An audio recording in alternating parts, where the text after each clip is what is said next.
The British Film Institute's National Archive is a historical treasure trove.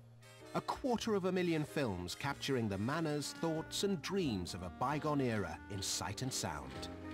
But the staff here are fighting a constant battle to stop these flickering memories being lost forever. To win it, they have to wade through enough film to stretch twice around the world, handle material that's as flammable as gunpowder, and get through a lake of dry cleaning fluid. So, how do they do it? Welcome to debut this morning on Rhythmic Record. In the days before DVDs and digital downloads, a night at the flicks was the #1 form of entertainment. But the movies that engrossed the nation were printed on reels made with a nitrocellulose film base, a highly flammable material known as nitrate that caused catastrophic fires in early cinemas. And worse, the stuff decays fast. Now less than half of the films produced before 1950 still exist. So, in the leafy suburbs of Hertfordshire, England, the British Film Institute is in a race against the clock to preserve and restore thousands of old films before they turn to dust. This isn't a few old reels of film left in a cupboard. 3 650 square metre vaults rise 10 metres into the air, housing more than 250,000 titles.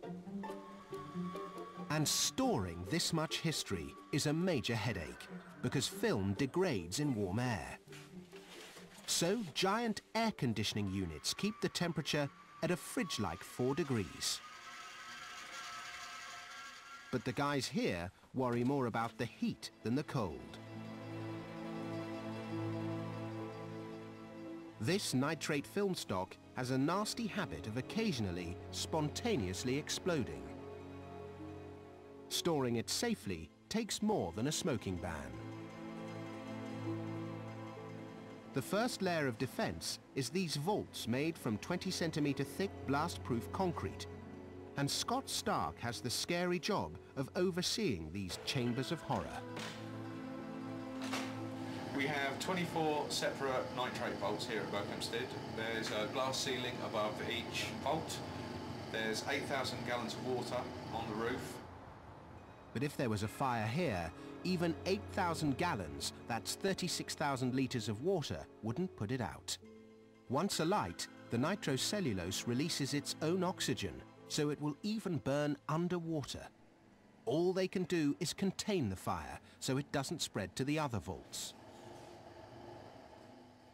To tackle the restoration, the film's got to come out of safe storage. Right now, the major restoration project is Listen to Britain, a 19-minute Oscar-nominated documentary showing Britain during the darkest days of World War II. It will take over 6 months to restore the 550 metres of footage. There's no such thing as a perfectly preserved copy of a 70-year-old film. After decades of running through projectors and rattling around in the tins, the film is covered with scratches and imperfections. So they've unearthed 5 different copies of Listen to Britain to make one good one, from the best bits of each. But these originals are far too valuable to be cut up, so Claire West has to select the best frames from each version and make copies. A film projects 24 frames a second, so in this 19-minute documentary, she has almost 140,000 frames to compare. This is an absolutely brilliant job because it's so unique, and it's a real honour to be able to actually look at this material. You never know what you're going to look at next until you actually open the can.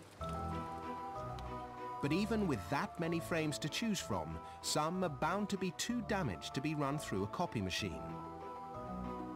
A damaged perforation could rip a whole reel of film.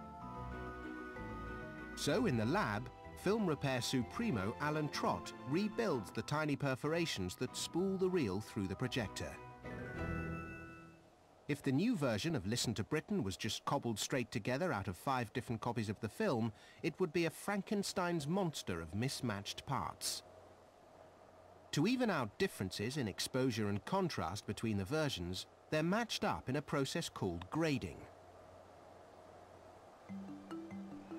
and the results are fed through to an antique machine next door. The optical wet gate printer is like a projector and a camera rolled into one. In this machine, the old nitrate will be used as a negative to reprint the film on modern stock. But even the best bits of the old film are marred by tiny scratches that could be massively magnified on the big screen. To fill in the cracks, the film is printed through, believe it or not, dry cleaning fluid. Dry cleaning fluid, they've discovered, transmits light just like the old-fashioned emulsion that used to coat film. So the printer churns out a scratch-free image to make Listen to Britain look as good as it sounds.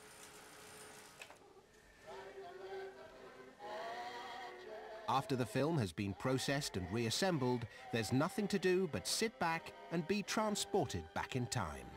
The rejuvenated film looks as good as it did at its first screening back in 1942. One more little piece of history